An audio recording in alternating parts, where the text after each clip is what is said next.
Alright, so this is how to start setting up your books in your software. So I'm using FreshBooks and a test company for this video. And so we're going to go in and first, like, you bought your subscription, you open it up, and now first thing you want to add your business information. So this is what I do when I am cleaning up clients' books. I go in, nope, not that one. Let's see. So we go to settings and then add your company information. So I'm gonna, instead of calling this test company, I'm gonna just put my sample interpreting company name. So ABC Interpreting. We'll leave that as the business phone. Yes. That is the address. So you would just fill in your information. You can start the week on Sunday. Just leave it like that. Date format. Yes. There's other options if you want them. And then industry. I don't think they have interpreting. Yeah, I don't think so. So we'll just put other. Cause let's see. Yeah, but you would just pick whichever one's the closest. Yeah, see. Yeah, we'll just leave it as other. Alright, so save. There we go. So now it's going to show the business name up here at the top. Perfect. So, okay. So if we go to settings, it'll then go to the very, very bottom, advanced preferences. There's the accounting tab. So we want to be able to manage the chart of account structure. It gives you a warning. This is basically more advanced accounting. So if you want to use this, they usually recommend you're working with an accountant or have the accountant do it. So like me, like your bookkeeper. But if you do want to edit your chart of accounts, then you will need to turn this on. All right, so we turn this on. So now let's go back to accounting. Chart of accounts. And then click more actions. Oops.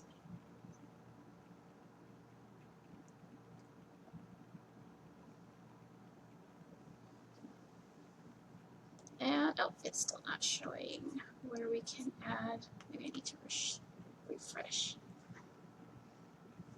Okay, so I refreshed and now it's showing me more. So add new account. So I'm going to pull out the template chart of accounts for interpreters. And use that to remember what, yes, I did call the income account interpreting income. Okay, so the type is income. Subtype, still income. It's a parent account.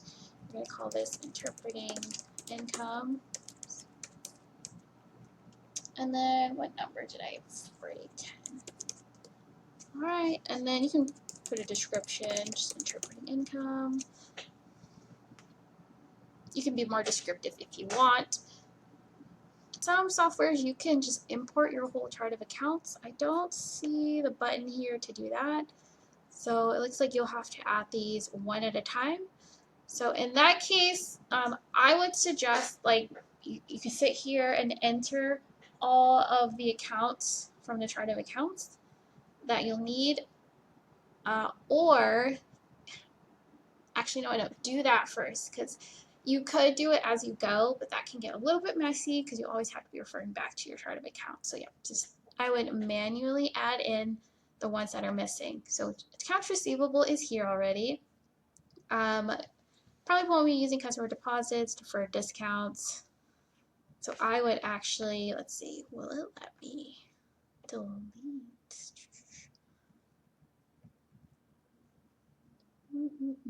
Yeah, so we will archive the ones that we are not using.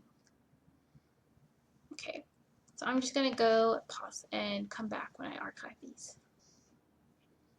Okay, so there weren't that many. So I've archived the ones that we probably won't use. This deferred discounts, it doesn't seem that I'm able to archive it. So we are going to leave that because you can't touch that. I left deposits because if you do have deposits, then you want to record those. And then there's accounts payable. If you don't send bills, then you could also archive this. Actually, no, it looks like you can't archive it, but you would just not use it.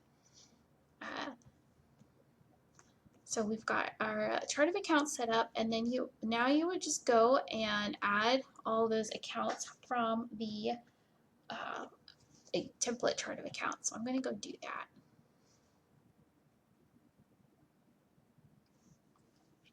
Okay, now you need to connect your bank accounts so that FreshBooks will sync your bank transactions into FreshBooks, so you can categorize them here. So let's go to bank connections. You would either choose a bank here, or if it's not there, you would click find your bank, say you're not a human, or say you are a human, not a robot.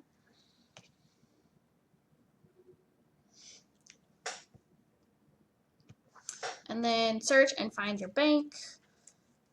So I will, let's see, do find Capital One, click Capital One.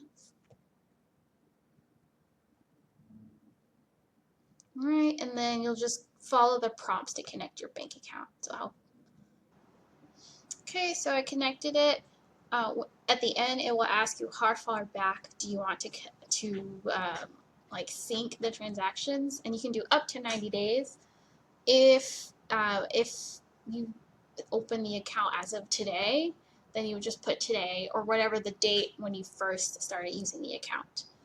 If you have transactions that are before 90 days, or if you're using a different software, if you have transactions older than the earliest date they can import, then you'll have to like manually enter those transactions and to get them all into your software. All right, so we've got one bank account connected. So now we can see that bank feed. Go to accounting. See here where it says bank reconciliation. Oops. All right, I see. Then it will show your Capital One, and then it will ask you to set your opening balance.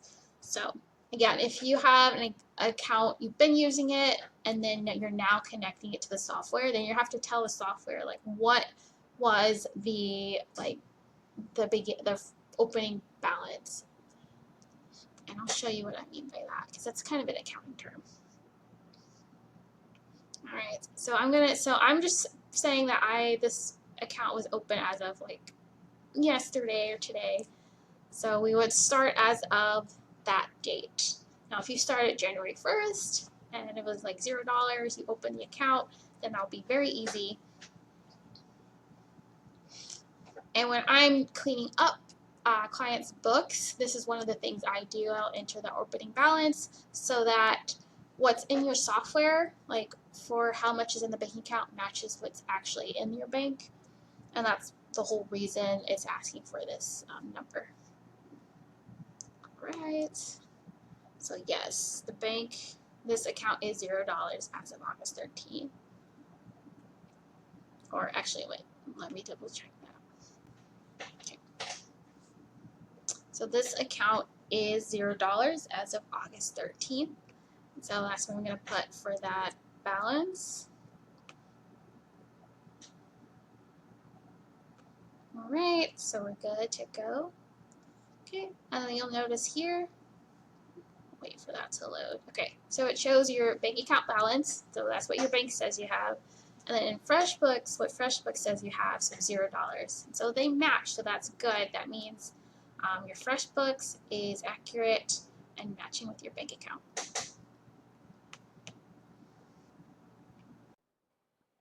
So this is how to add your services to your bookkeeping software. I'm using FreshBooks as the example. So we'll go to the menu on the left and then go to the bottom where it says items and services. Okay, and then you'll notice there are already some items here. So this happens if you just go straight to making an invoice and then type in like whatever service you provided. So then the software will automatically create just these items and services. I discovered this when I was using Wave.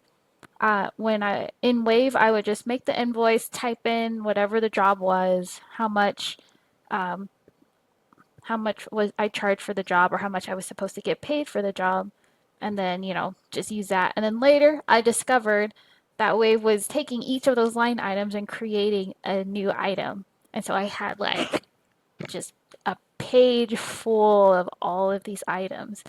And so in my Wave account, I cleaned that up and actually did what I'm about to show you.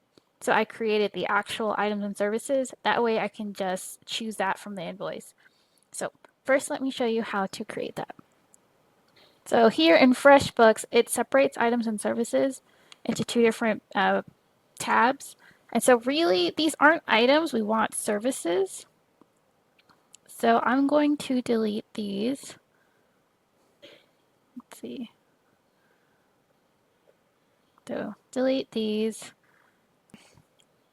So I'm going to the services tab because interpreting is a service. All right, so you will click on the create new tab. We want to create a new service. And for the services, what I recommend, what I did is I would create a service for each agency I worked for. I would also create a service for each type of job I did for that agency if I had like regular recurring ones. So for example, I had a regular college class I interpreted, and so I would just put like the agency name and then the job type. So for example, let's put agency, and then I'll say college interpreting, college class. You can use call it whatever makes sense to you. So I just try to put as much info, and then when I add it to the specific invoice, I'll add like the specifics, like the date, job number, as much info as possible in the service, just to make things easier later. So college class interpreting. You can even put like, oops, if there's like a day rate, night rate, and you commonly do like those different jobs, you can make a service for that. So like college interpreting, day rate. Okay. And then enter a description. I tend to I'm gonna put the same. You can always edit this on the invoice as needed. And then for the income account, since we've already set up the chart of accounts, that will have our interpreting income, and we can choose that one. And that means every time we add this service to an invoice, whatever we're billing for will get added, or will get totaled in that interpreting income account. And so we can see how much we made each month and at the end of the year in that one account. All right, and then we'll add a rate here. So let's just put 80, and that would be like 80 per hour. There are generally not taxes for interpreting services, but if you do have that, you can add that here with add taxes, and it will just calculate it for you. Billable, yes, because we are going to bill for this and get paid. And then we don't want to automatically do anything with this, so we'll leave that unchecked and then click Save. Okay, and now I want to show you what this looks like when you're creating an invoice. So let's go to Invoices, New Invoice. All right, so I'm just going to skip the top and go straight to adding a line item. So you can see when I click add the line item, it pops down all the different services that we already added. So I could click ABC Agency College Class Interpreting Day Rate, or maybe the ABC Agency Medical Interpreting. But let's do day rate.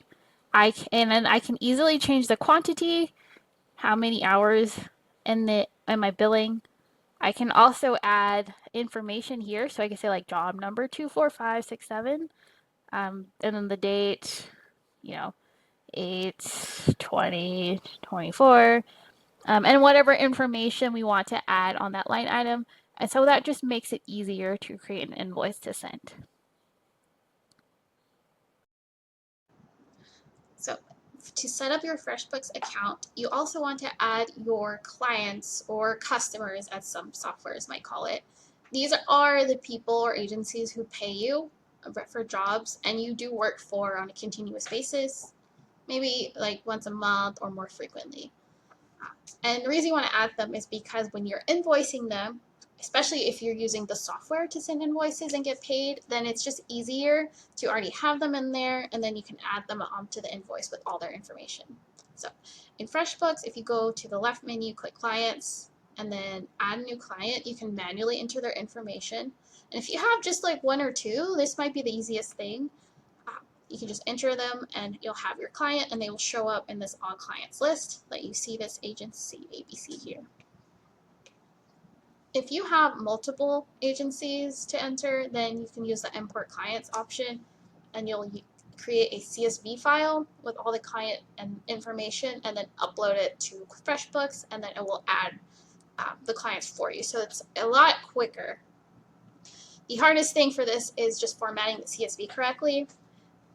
And I recommend adding all the information you have. So not just first name, last name, but let's see this example. I would do company name, email address, phone number, address, all of that information so that it gets added into QuickBooks or into FreshBooks. And then the reason this is very valuable is because when you go to create an invoice, and I'll just show you, new invoice, when you go to build to, their information will pop up right there, and you can just select agency ABC, and all of their address, all that information that's already in FreshBooks will show up on the invoice, and that just makes things so much easier for you.